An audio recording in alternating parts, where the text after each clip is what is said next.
Our next speaker will be Ryan Oelkers. He will be talking to us more about Titan as an exoplanet with his ETSI observations of Titan. Take it away when you're ready.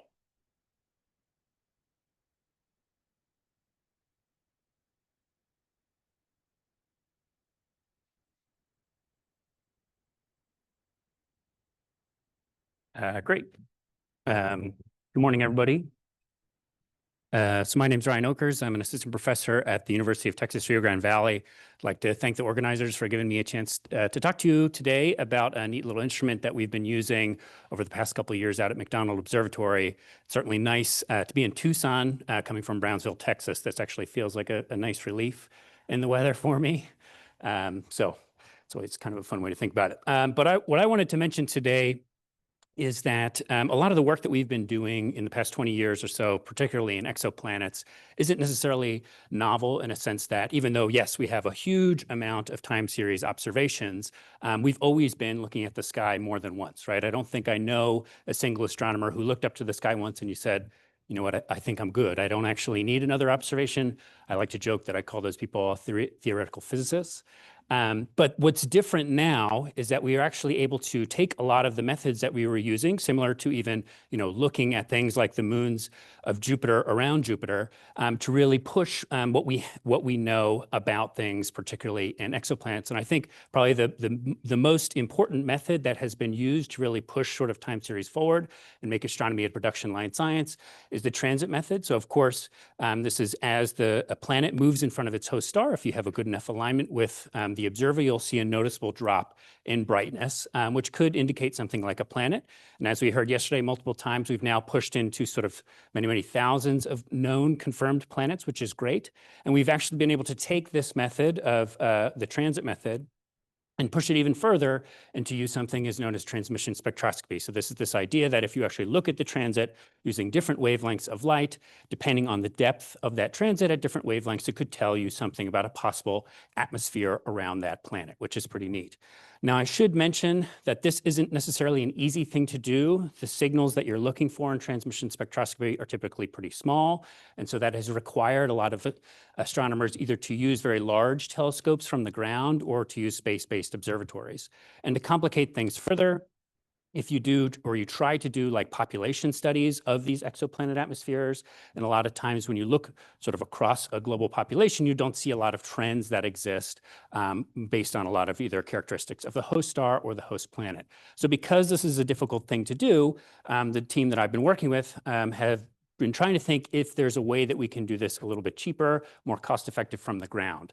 So I want to back up a little bit and say that sometimes sort of the old way of how you may be doing photometry is with this method called comparison star photometry, where you take a bunch of stars that are nearby on your image, hopefully they're similar magnitude, you can make some trend of the systematics, and then subtract that trend from your data, and you get much cleaner data, which is pretty nice. You're typically limited to the stars in your field of view, though, and you're not always going to have a nearby star that you can actually take measurements of to make a sophisticated trend. So what we decided to do was develop this new technique where you actually split the light using a filter and a prism in coordination. And so what you end up having is simultaneous observations of multiple wavelengths at the same time. So this is very similar to like old school prism spectroscopy, except because we have a filter there, we actually know the wavelengths ahead of time. And what it lets you do is you can pick something like the highest signal to noise wavelength band and use that as a measurement for your systematics for the star, because light has traveled from the star through space, through Earth's atmosphere, into the telescope, onto the mirror, into your instrument, and it gets split at the prism and the filter, and that's the first time that it actually hasn't gone through a common path. And so this has allowed us to do very good transmission spectroscopy from the ground. So this is our method at the top and the traditional comparison star method at the bottom. With the traditional method, of course, you still see the transit signature, but there's a lot of stellar activity and other noise in there. Whereas our method, we really improved sort of the precision by a factor of 10 or so. So it was pretty exciting. The instrument we use is called ETSI, the Exoplanet Transmission Spectroscopy Imager. It's on the 2.1 meter out at McDonald Observatory. It's been there since 2022. Believe anyone more or less can apply to use it if you collaborate with someone in the UT system. I happen to be someone in the UT system, so if you're interested. It's gotten a lot of time since it's been on there. Something like this says 150 nights. I think in general from a bunch of different teams, it's like 200, 300 nights. Of those nights, I did like 70 or 80 myself. So don't talk to me about how much sanity I have left. But it's cool because some of the measurements we were doing with transmission spectroscopy are very similar to some of the measurements that even Kuiper was doing in the 40s for Titan. So we were pretty happy with it. As you can see, this is a comparison of B12's atmosphere using ETSI in the black, and then we took Hubble measurements and binned them to the ETSI wavelengths, and we basically get a very similar signature, which is good. It was encouraging for us. I'm pretty cynical though, and so even though there's slight differences between the two atmospheres, the biggest difference that we found was actually the cost. So it only cost about $100 to make the observation for the black line, and it was like $100,000 for the red line. Also, because we were able to do a bunch of planets at once, it allowed us to start to try to look for population statistics across a bunch of atmospheres, which was pretty cool. Even though we don't necessarily have a large sample to say that these trends are real, because we were able to do it so homogeneously, it gave us some confidence. That's actually not mainly what I wanted to talk about in the talk today. So because I had so much time on the instrument, we happened to be scheduled to observe at the same time there was an occultation of Saturn's moon Titan. So that's what you're actually seeing here in the video. So this is actual ETSI data. You can see the wavelengths that are split, and Titan moves in front of the star HIP 107569, kind of a handful. And so while we were there and we got these observations, we thought, well, this is kind of similar to what we're doing with the exoplanet. So is there a way that we can actually look at some of these observations and then compare them to some exoplanet models to see if we get some type of interesting result? And so this is the eclipse measurements that we have. So again, we have very clean data thanks to the CMI method. So if you're having issues with colors, it's the redder wavelengths are at the top, the bluer wavelengths at the bottom. We have about 15 band passes that were selected specifically for exoplanet atmospheres. And we were actually able to see some pretty cool things in the data as well. So we recovered things like the central flash, depending on the time resolution that we use for our bins. We could also see other features that would be indicative of things in Titan's atmosphere, which were pretty cool. And then we also sort of recovered the normal transmission spectrum that we would think if we were just considering that this was an exoplanet sort of out in space that we were observing. We see a lot of scattering, which I think is to be expected, as well as a few other wiggles that are pretty indicative of future things as well. So then I decided, okay, let's see if we could try to compare these to some exoplanet atmospheric models and see what we get. And so this was sort of our initial result, where I had to scale our expected transit depth to match what would be output in a retrieval program like something like Platon. I'm not trying to say that this is the correct way to do it, nor am I trying to say that these are mismatched and so something is wrong. This is sort of our first attempt at looking at these types of signatures. And so I think if anyone has interest in working on this or has suggestions about a good way to make these types of tests, I certainly would be interested in hearing those types of things. I'm kind of consider myself a recovering exoplanet astronomer, and I wouldn't really say I'm a solar system person at all. I'm more of a observational astronomer, and so we thought this was sort of a neat thing to do.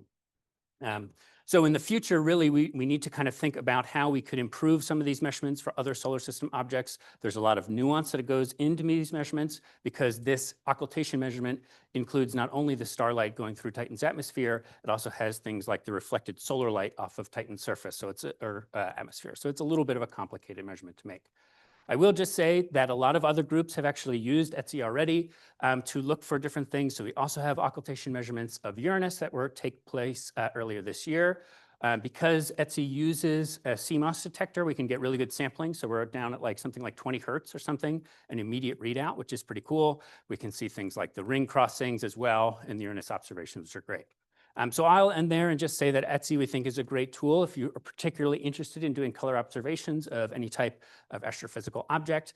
We have plenty of observations of a variety of things, including Titan's atmosphere. And a lot of the people that are using the instrument these days are solar system astronomers, and if you can actually believe it, extragalactic people as well. So with that, I thank you guys, and I'll take your questions.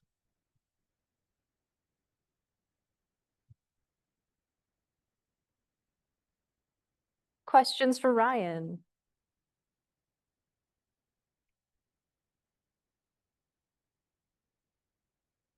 I'll just say I'm very interested. Since I also have a Titan as an exoplanet project, but questions, please.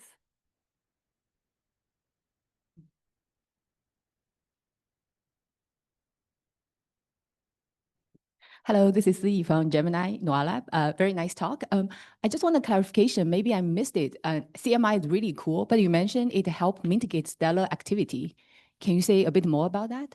Yeah, so it's kind of a longer discussion, but what we can do is because we have the stellar activity at so many different colors, we can basically fit a model to the activity at a certain time. And so because we have, depending on how you want to reduce the data, you can basically just do it across a broad spectrum of color and then isolate the color that you're interested in and remove the activity that way. So at least that's how we've been doing it. We kind of are agnostic to some of those signals when we try to reduce the data, I guess. But.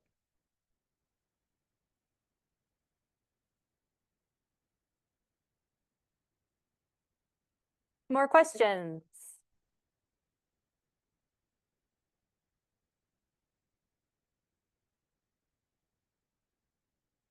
Oh, thought about it.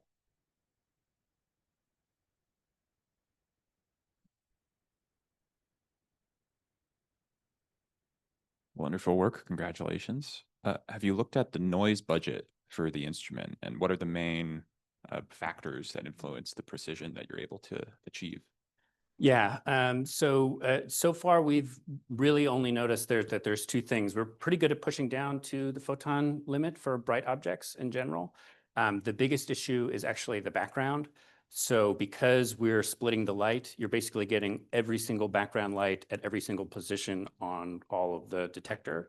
So it actually doesn't end up mattering for really bright objects, but it's sort of limits how faint we can go. But basically it's the background. But again, we were able to remove that for the brighter objects without sort of any issue. All right, let's go ahead and thank our speaker.